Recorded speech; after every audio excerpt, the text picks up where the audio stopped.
You're looking to real estate invest in northern New Jersey, maybe come across that concept of house hacking, or maybe you just follow my channel because you love house hacking, but then you come across another strategy called midterm rentals. Well, today I'm going to be going over the midterm rental guide so you know exactly what to expect and why we're doing midterm rentals right now. Because I'm going to let you know there is some major numbers that we're going to be going over very shortly. So you definitely want to stick around with that as to why it is extremely lucrative to do a midterm rental in northern New Jersey. And then obviously at the end here, I'm going to be having a really cool hack that you can implement today to see if midterm rental strategy will work. So I'm going to be going over that hack at the end or later on in the video at least. But let's dive right into it. And we're talking about midterm rental guides today. And I'll tell you the biggest thing here is going to be coming down to this. Why are we doing it?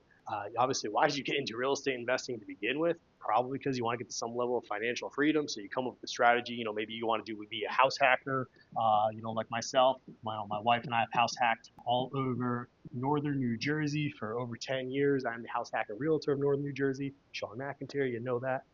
So maybe you're looking to get some level of financial freedom and you're like, wait a second, today's market is kind of tough. It's not exactly easy. Do properties cash flow? How do we get them to cash flow? Well, I'm going to let you know that I was in a property this weekend. I kid you not, this weekend that hit the 1% rule. If you know what the 1% rule is, why don't you give me a like right now because that's a really powerful measure of a rental property. If you don't know what the 1% rule is, drop a comment below. Happy to explain it in greater detail. But this is huge to come across a property that is hitting the 1% rule. And I'm seeing it all the time. A matter of fact, I have a client who just reached out and he is ecstatic because he's living in his duplex right now. And here's the text message. By the way, dude, I'm booked through the end of September on Airbnb. He has a midterm rental and he's super excited. And it's crazy. We're just going back and forth and, super excited for him. But here's what I really wanted to show you is this number. Oops, let me go over to my pen here. Bam. Oh, okay. This number right down here, I don't know if you can see that, but this is how much he is getting each month in rent. Okay, I'm like, that's a really huge number. Now you're probably asking me, or you're probably thinking to yourself, oh, Shawn, maybe what does he live in, like the Taj Mahal or like some amazing, immaculate facility? I'll break that down. Don't worry. So the easiest way of actually explaining it would be looking at things in terms of long-term rentals. So LTR, long-term rental, the town that he is in right now, the most expensive two-bedroom, one bath is renting for $2,900 per month for a two-bed, one bath. Okay? So this is where it is so wild to see what's happening with MTR strategies is the fact that my client is in his two-bedroom, one bath is getting this much money because he's implementing a midterm rental strategy. That's how we're able to see things like the 1% rule. I mean, right now he's virtually living for free in the property. I mean, he's paying a couple $100 out of pocket to cover the mortgage. And that's just jaw dropping in today's market because a lot of people are like, hey, I'm praying to break even. When he moves out and he's getting his upper unit rented at that price, he's going to be cash flowing significantly, which is great. You can't complain there. Okay. So love the fact that, you have this opportunity with MTR to hit the 1% rule and we're seeing it very consistently. So this is type of stuff that we are looking for because you want to have this unfair advantages when you're investing. You don't want you don't want to just go in and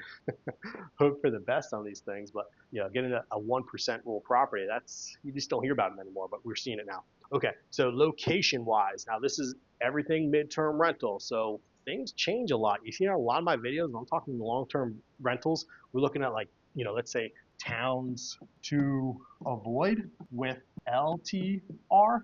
Okay, towns to avoid with LTR. You probably see a lot of talk about that in some of my videos. Location changes with MTR. So MTR has a lot more freedom. Freedom. I actually just watched Braveheart last night. You know what I'm talking about? Braveheart. Freedom. You know what I'm talking about? Drop a comment below. Love that movie. But MTR, you equal freedom. You get a lot more going on. Why is that? Well, a lot of the wacky laws and regulations in New Jersey happen to be with 1-year leases, okay?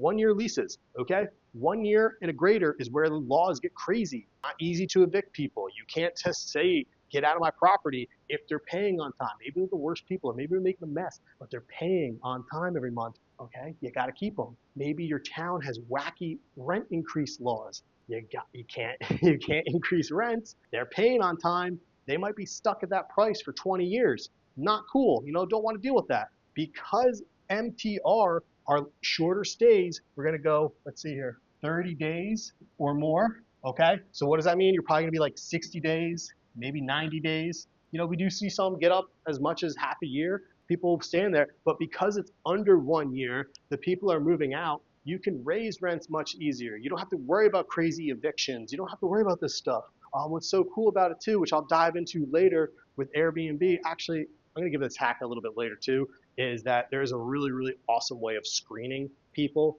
with midterm rental, which you don't get with the long-term rental. So stick around for that one. I don't have a spoiler alert. I'm gonna be talking about it. But really quick, also, that's so crucial in this whole thing is make sure you click subscribe, because that's going to keep you up to date for future videos when they come out, and you want to be the first to know about them. Hit the bell, very crucial, and then you'll stay up to date with everything house hacking in northern New Jersey, midterm rentals, leasing, how to be a landlord. You want to stay on top of it all, click subscribe. I make it simple for you. Okay, but yeah, I'll be talking about a little bit more about that Airbnb hack later that you can do for screening tenants. Really great. Demand hack. All right, this was a surprise I was talking about earlier. Now look, this is really cool. A strategy you can literally implement right now, that you can go, whether you live at home with your parents, maybe you live in a house hack and you're just not on board with the idea of midterm rental yet. Well, what you can do is literally go on to any of these sites and you could furnish a property. You just virtually furnish it, or maybe you live in a property, just take photos of your existing property, put it on there and see what kind of demand you get. Go on to the Airbnb, go on to Vrbo, go on to, even Zillow. I say, why not put on Zillow? Very rarely do we get Zillow inquiries, but, Furnish Finder is another one. Go put these on the site. Literally take pictures of the home you're living in right now, or if you don't own a home, take pictures of your parents' house and see if people are inquiring. Show the layout of the property. Give them these details and see if people are going to reach out and say, hey, I'd like to stay at your property. I'd like to stay at your property. And make a price. The easiest way of doing it is I'll go on to Zillow, or well, for me, I'm a realtor, so I find really easy ways. So I'll go to MLS, I'll look up the rents, and I'll say, okay, long-term rentals renting for $2,500. Let's see if we can get $3,500 for a midterm rental, and then post it. All right, and we will get reach outs. Now, look, the reason I say that's a good strategy you can do is you might not get reach outs right away. It takes a little bit of time. But what's cool about this is once you get your property occupied, while people are in there, they're booking for the future. Other clients are booking for the future. So it might be a little slow at first. Just want to make sure you know that.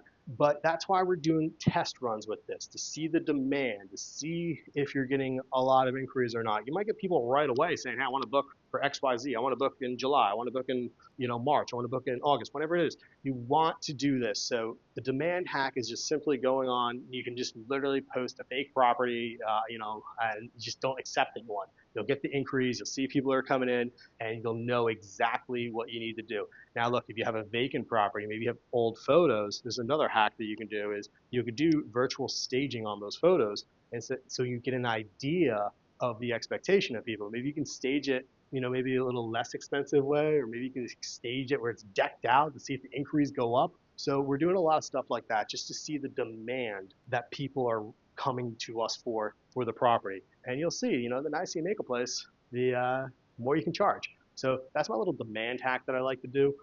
Look, if you need more details on this, honestly, just shoot me a text at this number, 973 221 9131, and I can go into that in more details, kind of walk you through it, what it's like. That is my direct number. I get phone calls, texts, emails every single day from people just like you looking to buy, sell, and invest in the Garden State. But I want to make sure that you're doing it the right way. So, at the end of the day, it's so easy to shoot me a text. I'll put that in the description below. And if I don't get back to you right away when you do text me, no worries. I'll probably, might take 24 hours or something like that. Sometimes I get back to you right away, but depends if I'm busy or not. But just be patient. But yeah, I'll have my contact information in the description below. All right, house hacking advantages, house hacking systems. Now, look, I don't want to forget about this one, the Airbnb hack. So I don't forget about this one. I'll write it right there. Okay.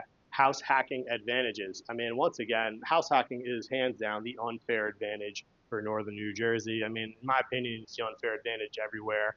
I don't know why people go do these out-of-state rentals.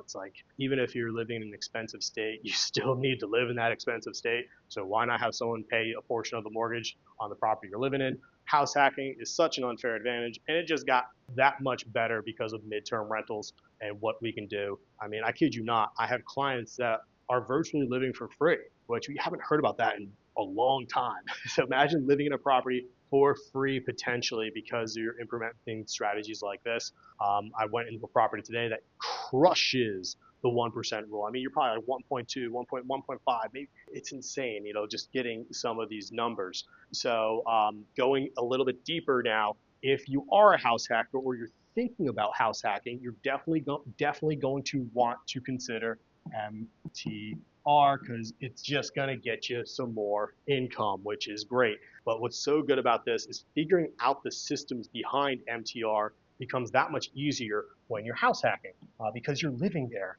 Your feet on the ground. You don't have to travel to another property. The property that you're looking to manage is the property that you're living in. So it's so simple, which I have a lot of videos on that. I have other videos where I break down the triangle of death, which is like going to work, going to an investment property, going to, home.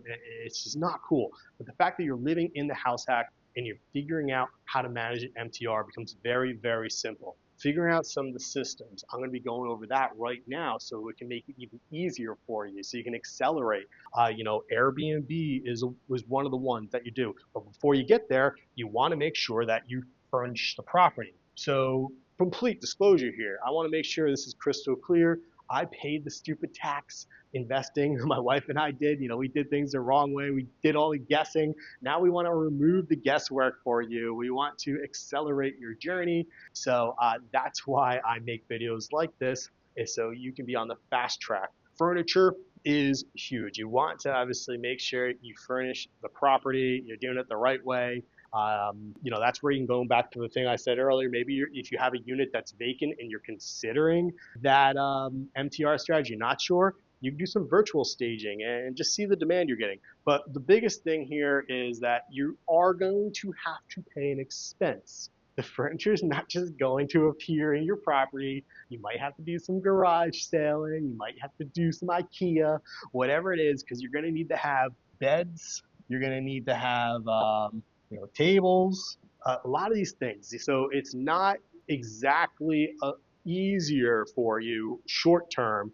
Long term, it can be, but short term, you're going to have to do a little bit more work. Maybe you renovate the property and you still have to furnish it. I'm talking about like pots and pans, things that you're not traditionally thinking of in a long-term rental you have to do in this property. You're going to want to get the Keurig. You're going to want to get salt. You're going to want to get pepper. Things that people are actually living here. They're going to cook in your kitchen, not just going to order out every night, although they probably will a lot of the times because they're, maybe they're coming from out of town, wherever they are. But you just need to have these things available. Sheets for the beds. You need to have forks and knives. You know what I'm talking about. So that is probably the biggest difference with this whole, I'd say midterm rental to long-term rental is the fact that you are furnishing the property yourself. So that's huge. What does that mean? It's probably going to be, this is why I love doing this, because I want to accelerate the journey for you so you know what to expect. 8,000, maybe say 10,000, depending on the size of the property. Oh my gosh, am I just like sloppy as can be? I don't know, 8 to 10,000. So that's what we're going to say for furnishing it. But this is why I say 8 to 10,000. Could be a little bit more, could be a little bit less. But what's important is working with an expert that knows what it's going to take to do this, not just working with someone that's going to guess how to do it. Okay, so that's super crucial with this. But you just want to make sure especially if you're looking for house hacks or you're living in a house hack, you want to have that number set aside. So you want to incorporate what it takes to renovate the property, what it takes to furnish the property, because these are added expenses that come a part of the real estate transaction on top of closing costs, all that kind of stuff. So that's why I'm saying I don't want there to be a surprise for you. I don't want you to think it's just so easy and so simple. It can be because of videos like this, but you got to know what's happening here. Okay, so I'd say the biggest thing with the furniture, that is going to be the upfront. Probably the biggest cumbersome thing is like you got to do that. Okay, now the next part of this is figuring out the system side of things, and this is why it's so awesome. Now, look, furnishing a property that you live in is super simple, opposed to furnishing a property that's an investment. Maybe the next town over, wherever. But that's why house hackers get such an unfair advantage because you're living in the property. You're there. You bring it back to the house that you live in. Okay, so it makes things easier. Same with the systems. Figuring out how to run a midterm rental becomes very easy when you're house hacking. Okay, not saying you can't do it if you are, if you don't live in the property. I'm just saying it's a lot easier when you just have to walk down the steps instead of get in your car and go to a property. So with the systems that you're going to want to figure out is, tenant turnover. A lot of that stuff you could probably manage yourself, at first manage self. But look, that's probably not sustainable. You do that at first. Long term, let's say this will be short term, long term, LT, you're going to want to find a company, and then that's where it's going to be super simple because you're there, you're learning how to do this. Long term, outsource, outsource. Okay, I would definitely be wanting to do that. I don't want you to have 5 or 6 midterm rentals and you're going changing toilet paper every time tenant turnover, all that kind of stuff. Put people can do that. We have teams in place that are doing that as well, by the way. So you can always reach out and have that conversation. If you need a team, let me know. You got my number. It's in the description below. Reach out. Okay.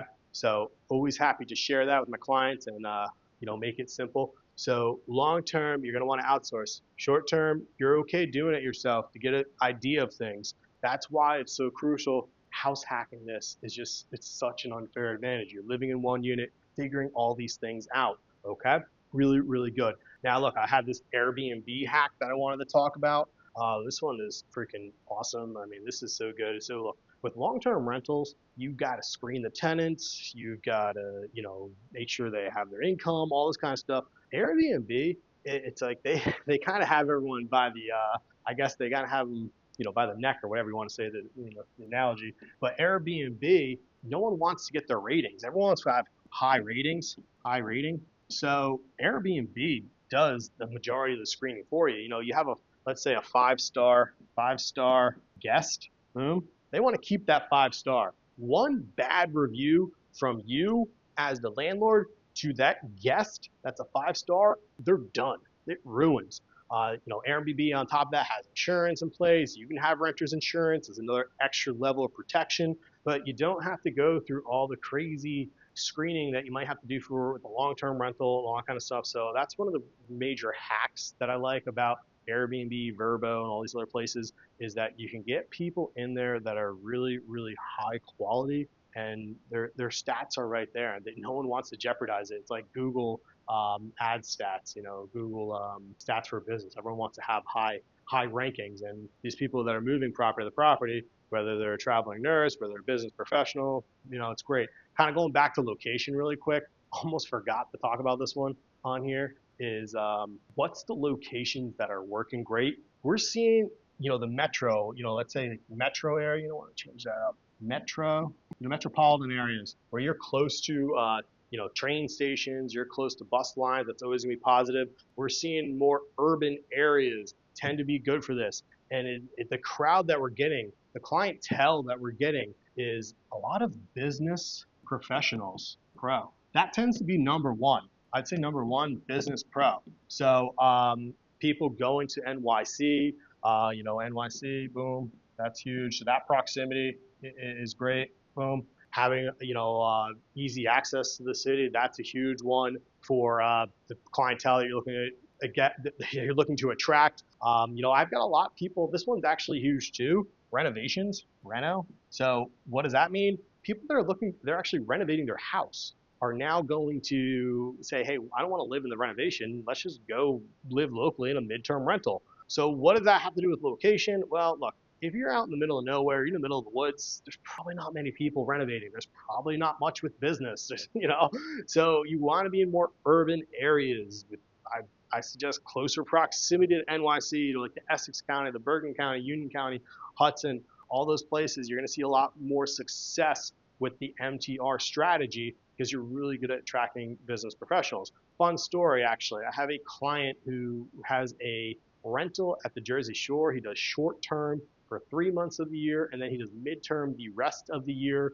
And the short term essentially lets him break even for the year. He makes a little bit of profit. But then the midterm, he'll rent it out to solar professionals.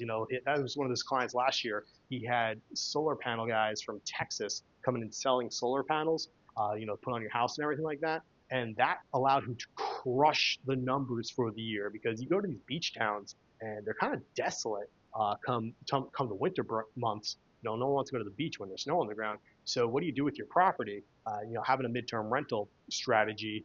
Obviously, you're not going to get those those vacation crowd prices, but it's really cool because you are getting a major increase in rent. So he was able to cash flow significant amount of money where his neighbors not so much because they're not doing it. So really cool here. But yeah, I see a lot with the business professionals. So yeah, be with the business, I'd say.